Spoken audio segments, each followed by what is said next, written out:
He says, Cena didn't put over Kane with his gimmick at Royal Rumble and didn't put over Show for his either. I can see more why people don't like Cena.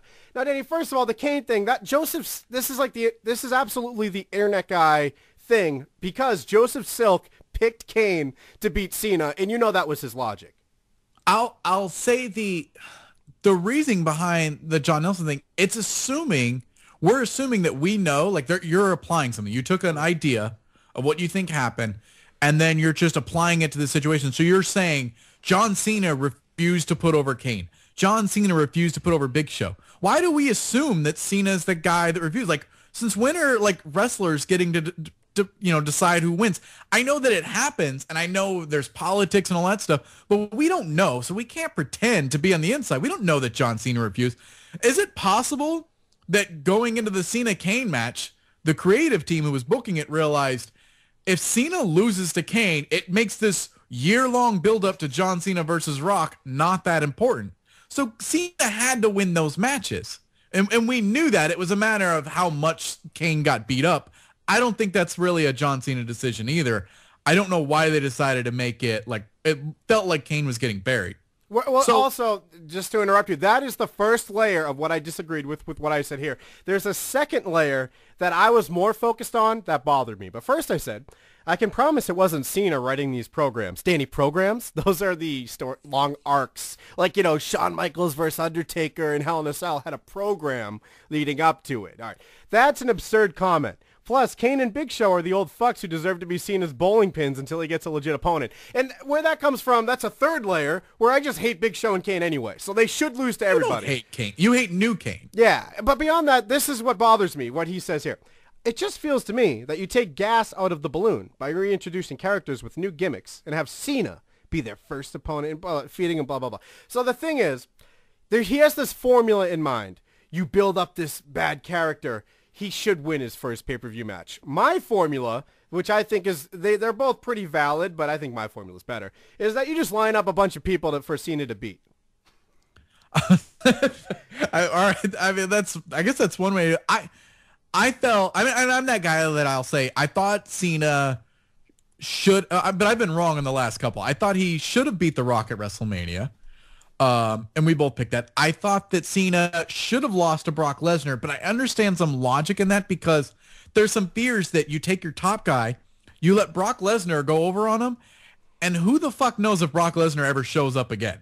Like, he's so unpredictable of when he might quit out on you, or maybe he gets an illness and he just can't, participate on TV for a year. So you've hurt your top guy. So I understand the hesitancy to let Brock Lesnar go over on someone like Cena.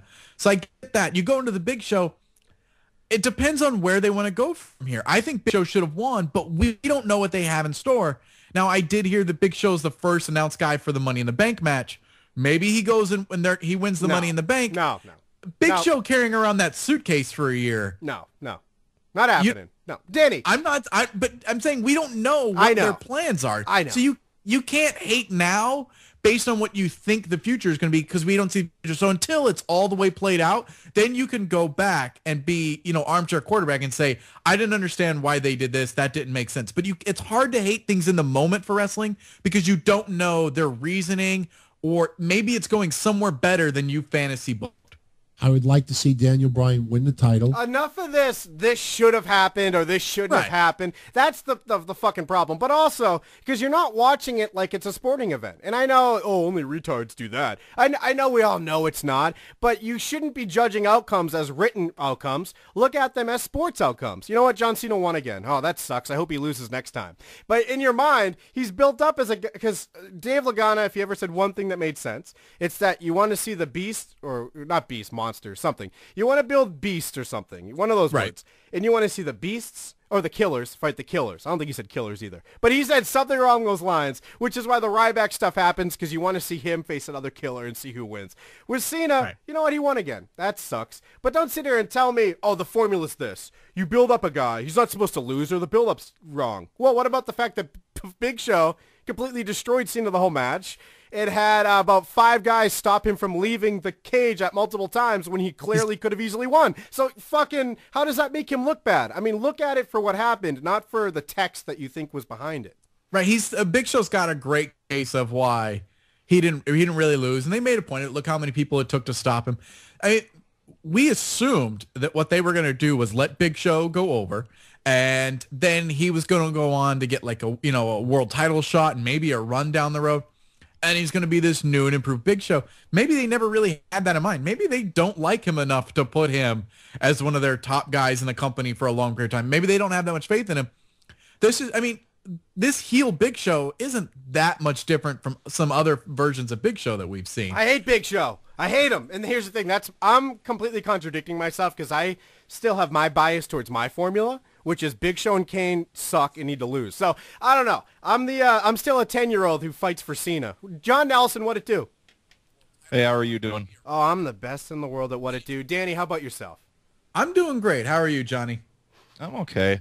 And just, I didn't see the match. I heard, Big Show did some big elbow off of the turnbuckle. I heard he dominated most of it, but I don't know. It's just like you get some, you try and rebuild someone. That's what it felt like to me. And you give him the top guy in the company who he loses to. It didn't feel right to me. That's all. And from a Big Show perspective, that's a pretty good point. I mean, but like I said, I do have a bias where I'm rooting against Big Show at all times, so I'll justify anytime he loses. But from a Cena perspective, we're probably building him up to face Lesnar again or somebody legit. What the fuck? Why does Big Show deserve a victory over anyone? This guy's the worst. I like him.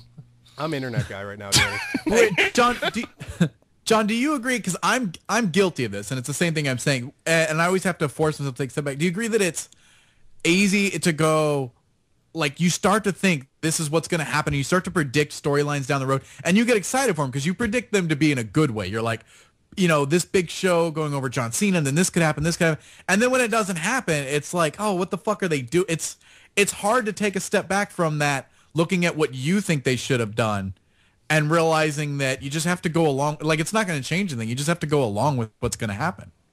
Yeah, unfortunately, you do have to kind of go along with it because on one hand, you do want to see or at least predict where they're going to go with something because it's too easy to be sucked in by the internet. It's negativity and, I can see how they're going to ruin it before they ruin it. And right. I don't doubt people for doing that. But on the other hand, I guess looking back on it, how I was thinking of the first thing I thought of is when they introduced Brock Lesnar, the first guy they were going to have him fight is Austin and have Austin lose. You put him against the biggest guy in the company, he beats him. Where does he go from there? It's not like he's going to, unless you're going to have him fight Austin again at the end of his run. It just didn't make sense to me. Maybe it's a flash knockout. Remember those, Danny? Remember a flash knockout? Sometimes a guy gets lucky, these victories aren't really victories in the end. I mean, I just made his point kind of because I'm looking at it from the scripted point of view, huh, Danny? But Danny, we need to just love it no matter what. We need to be marks. We need to wear CM Punk wristbands like me and Heelers shirts and go, they can do no wrong. John Nelson, that's how Team Kevin rolls now. Right on. I'm high as fuck. All right, thanks, John. Have a good day. See you later. Do you honestly feel that way, that no matter what? No. Because you got to believe that it's okay to hate things that happen. Absolutely. That's why we had that whole Vince discussion just now. What the fuck is going on? How did he just fire this guy? And where did these other positions come from? And why do we even need a GM? But also, where did that come from? I thought Vince was fired. So, yeah, there's absolutely room for... Because also as the audience, fuck yeah. Tell them you don't like what you see. Fine. But... this is something I don't like when old formulas are brought up. Like, this is how you're supposed to write an angle. Just watch it. Maybe something different's going to happen. I like to see something that isn't supposed to happen, quote, because that means we can't predict it. Did Big Show lose momentum in your eyes, losing to John Cena? Even on paper, even though he's this new and he's more focused or intense, whatever, isn't he still a bigger monster and a bigger threat and scarier than previous versions of Big Show? So, did he really lose any momentum? You put him up against anybody but John Cena. Don't you think he has a legit chance to win? Yeah, for sure. But also, I still hate the guy. He has no momentum as of 10 years ago. He lost momentum when he popped out of the ring at St. Valentine's Day Massacre for me. But in general, if I'm buying into the hype of this guy being a monster, I feel the same way I did before the match. I can see why he's still a monster. I still hate the guy. Well, John Nelson made the case that when you're building up these characters, they should beat your John Cena. If it's a Kane monster, if it's a Big Show monster.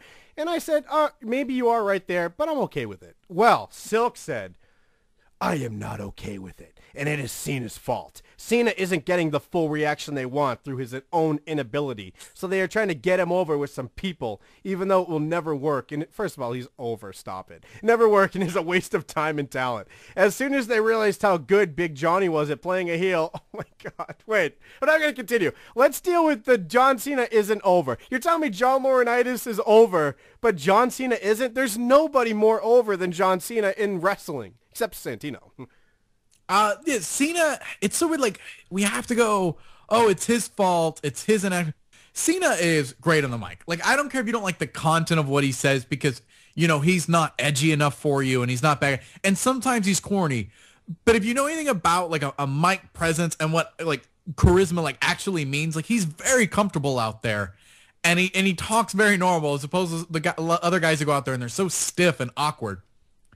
He's great on the mic. He's just fine in the ring. Great on the mic.